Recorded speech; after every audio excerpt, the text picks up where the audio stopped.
और कथा में आपको आज जैसे आए हो वैसे ही मुझसे पहले आना है, ये कथा का नियम होता है।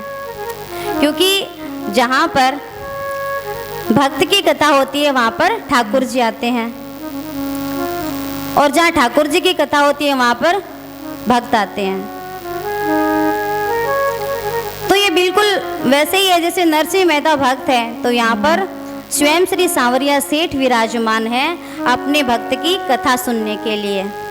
किस प्रकार, एक बार गोविंद देव जी का मंदिर तो आपने देखा होगा जयपुर में, वो बहुत पहले वृंदावन में था।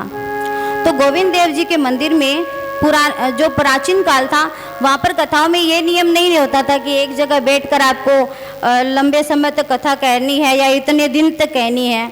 जब मन होता था तभी कथाएं प्रारंभ हो जाती थी, महाराज बैठ जाते थे, सुनाने लगते थे, भक्त भी सुनते थे। और जब महाराज को कोई काम हो जाता था जरूरी, तो वो उठ के चले भी जाते थे, फिर 2-3 दिन बाद फिर से सुनाते थे।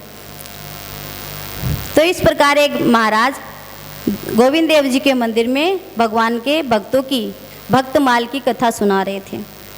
अब ये भक्तमाल की कथा क्या है? भक्तमाल की जो कथा है, इसके अंदर भक्तों के चरित्र का वर्णन होता है। जितने भी ठाकुर जी के आज तक भक्त हुए उन सब का चरित्र का वर्णन किया जाता है, तो उसे भक्तमाल की कथा कहते हैं। तो वो महाराज भक्तों की कथा सुना रहे थे। अब बीच में ही महाराज को कोई कार्य याद आ गया। घर से बोला गया कि भाई अति आवश्यक कार्य है, आपको आना पड़ेगा। तो महाराज जी उठ करके चले गए, लेकिन जाने से पहले बोले कि जो मैंने आज सुनाया है, मैं कल आकर के पूछूंगा कि मैंने ये कथा कहाँ से और कहाँ पढ़ी थी और कहाँ छोड़ी है। तो आप जैसी बाइयाँ बैठी थी, बोले ठीक है महाराज, पूछ लियो बाप जी, आज काल बता देगा, अब याद तो की करव है। तो महाराज घर को कार्य करके आया, दूसरे दिन आता ही सब बैठी। महाराज बोलिया क्या, बताओ दुर्गा भाई, काल मैं कौन सा भक्त की कथा सुना रही हो और कट्ठा छोड़ दी।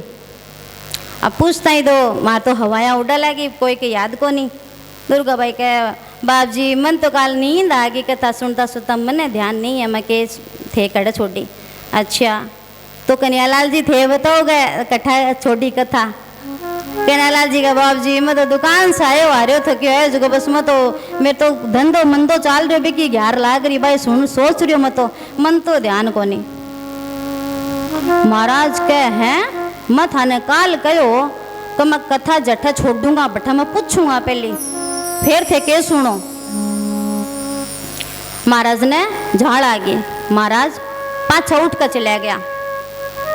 अब भी दिन भी रात ने ही जकी कथा कमाई उपस्थित भक्त था, बामा से एक भक्त का सपना कमाई ने स्वयं श्री गोविंद जी महाराज आवे ठाकुर जी और कवे का भगत काल बाना महाराज ने बता दिए कि ई भगत की कथा सुना रहा और अट्ठा छोड़ दी, वो प्रसंग बता रहा। कि ठीक है। अब दूसरे दिन और महाराज जी आया, सब भक्त बेड़ाया। महाराज जी कहे, बताओ मैं कथा गड़े छोड़ी, कौन से भक्त को चरित्र बतायो और कौन से प्रसंग हो। जड़ से उठ कर कह बनवारी लाल जी कहे, महाराज मन ध्यान है, मैं बता सकूँ को तो आज बता सको जो थे, फिर काल घट गया। क्या बाप जी मारा रात में सपने कमाई ने गोविंद देव जी आया और वह मन बता रहा कथे ई भक्त की कथा सुना रहे और ई प्रसंग कमाई थी, कथा ने छोड़ दी। अब तो महाराज ने और जाड़ आ गई। महाराज के लिए 24 घंटा सेवा तो करूँ मैं, और सपना मावा वो थारे ई छलिया की तो मैं बात धर्मी नहीं मानू। अब तो जब तक आकर स्वयं ठाकुर जी नहीं कैसी कब मैं आ कथा कट्ठा छोड़ी कौन सा भक्ति कर रहे हो, जब तक मैं थाने कथा नहीं सुनाऊँ आगे। जो ही महाराज यहाँ बोलिया त्यों ही गोविंद देव जी मंदिर का गर्भगृह से आवाज आई, कहे महाराज ऐ तो लौकिक मनुष्य है, आपका स्वार्थवंश होकर का कथा सुना है, पर मैं मेरे भक्ता की कथा 24 घंटा आठों पैर प्रतिक्षण सुन सकूं, मैं हमेशा उपस्थित रहूं। थे तो कथा मन सुनाया करो, थे अन्न मत सुनाया करो। कोई भी वक्ता है तो भी कोई धर्म की है, वो आ नहीं उड़ी कहेगा कोई आयो कि नहीं आयो, बी के सामने तो ठाकुर जी आ गया सुनना खातर। तो इन प्रकार से जड़े भक्त की कथा आवे बड़े भगवान आवे।